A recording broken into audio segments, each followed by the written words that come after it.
મહિલા પણ મહિલાની દુશ્મન તો બને જ છે ને। સ્ત્રી સ્ત્રીની દુશ્મન છે નહીં, પણ એને સમાજ વ્યવસ્થા દ્વારા બનાવવામાં આવી છે। પરંતુ ગેનીબેન ઠાકોરે તો બંધારણમાં જ નાખી દીધું કે ભાગીને લગ્ન કરશે અથવા તો આંતરજ્ઞાતીય લગ્ન કરશે તો એમને સમાજની બહાર ધકેલી દેવામાં આવશે। તને મોટો ભા બનાવી દઈએ એટલે તો બીજી બધી સ્ત્રીઓના ભાગના અધિકારો છીનવી લે।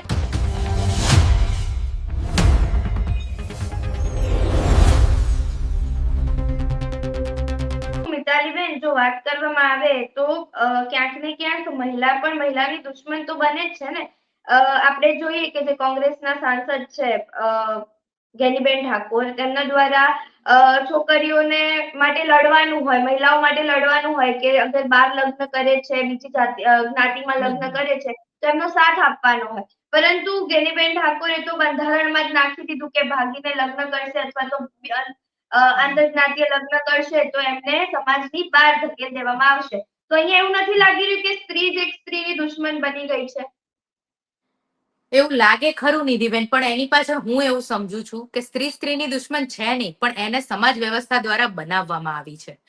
અને સ્ત્રીને, અમુક સ્ત્રીઓને પિતૃસત્તાની વાહક તરીકે, સારથી તરીકે બેસાડી દેવામાં આવી છે કે ભાઈ તને મોટો ભા બનાવી દઈએ એટલે તો બીજી બધી સ્ત્રીઓના ભાગના અધિકારો છીનવી લે અને અલ્ટિમેટલી અમને પુરુષોને ફાયદો થાય એવા કામ તારે કરવાના। અને એવા ઘણા બધા બહેનો હોય છે, ઘણી બધી સ્ત્રીઓ હોય છે, આપણા ઘરમાં પણ હોય છે, જાહેર જીવનમાં પણ હોય છે, કામના સ્થળે પણ હોય છે, દરેક જગ્યાએ છે કે જે સ્ત્રીઓ સવાઈ પેટ્રીઆર્કલ માઇન્ડસેટની હોય છે। પુરુષો ઘણીવાર આપણને લિબરલ લાગે કેમ કે પુરુષો એ ઘણું બધું ફેસ નથી કરતા હોતા અને પુરુષો સ્ત્રીઓના સીધા કોમ્પિટિટર નથી હોતા, પરંતુ એવી ઘણી બધી સ્ત્રીઓ હોય છે કે જે પોતે બીજી સ્ત્રીઓ સાથે કોમ્પિટિશન ફીલ કરતી હોય, પોતે હીન ભાવનાથી પીડાતી હોય અને પોતે ઇઝીલી આગળ વધવું હોય એટલે પુરુષોના ઈગોને મસાજ કરે, પુરુષોને જે ગમતું હોય એવા કામ કરે અને પુરુષોને ફાયદો થાય એવી રીતે સ્ત્રીઓ ઉપર દબાણ કરે અથવા અત્યાચાર કરે અથવા તો સ્ત્રીઓને નિયમોમાં બાંધે।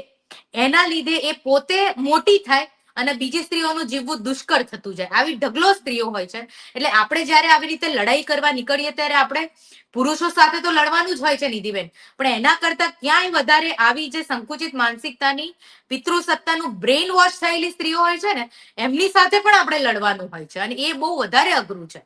કેમ કે એવી સ્ત્રીઓ પાછી એવી જગ્યાએ બેઠી હોય, એમને પુરુષો જ ઉપાડીને ફરે, એમને પ્રમોટ કરે, બાકી બીજી સ્ત્રીઓ નહીં પ્રમોટ કરે। તમે જોજો, જે થોડું પ્રોગ્રેસિવ વાત કરતી હોય, શું કહેવાય, એ પત્રકાર હોય તો પણ, ડોક્ટર હોય તો પણ એના વિચારો આવા નહીં હોય, એ બહેનોને પ્રમોટ ના કરે। એ એવી જ બહેનોને સ્ટેજ આપે કે જે બહેનો એમને જે એમના ફાયદાનું કામ હોય, એમના સ્વાર્થનું કામ હોય એને જ પ્રમોટ કરતી હોય। એટલે તો બન્યા હોય, એટલે તો એ લોકો જે હોદ્દા ઉપર હોય એ જો એ ના કરે, એમને બધું સમજાતું હોય ઘણી વાર કે આ ખોટું કરું છું સારું, પણ છતાંય એમને કરવું પડે જે તે હોદ્દો અને પોતાને જે લાભ, વ્યક્તિગત લાભ મળતા હોય એ ચાલુ રાખવા હોય તો એ પકડી રાખવું પડે, પુરુષોને સારું સારું લાગે એવું કરવું પડે એમ।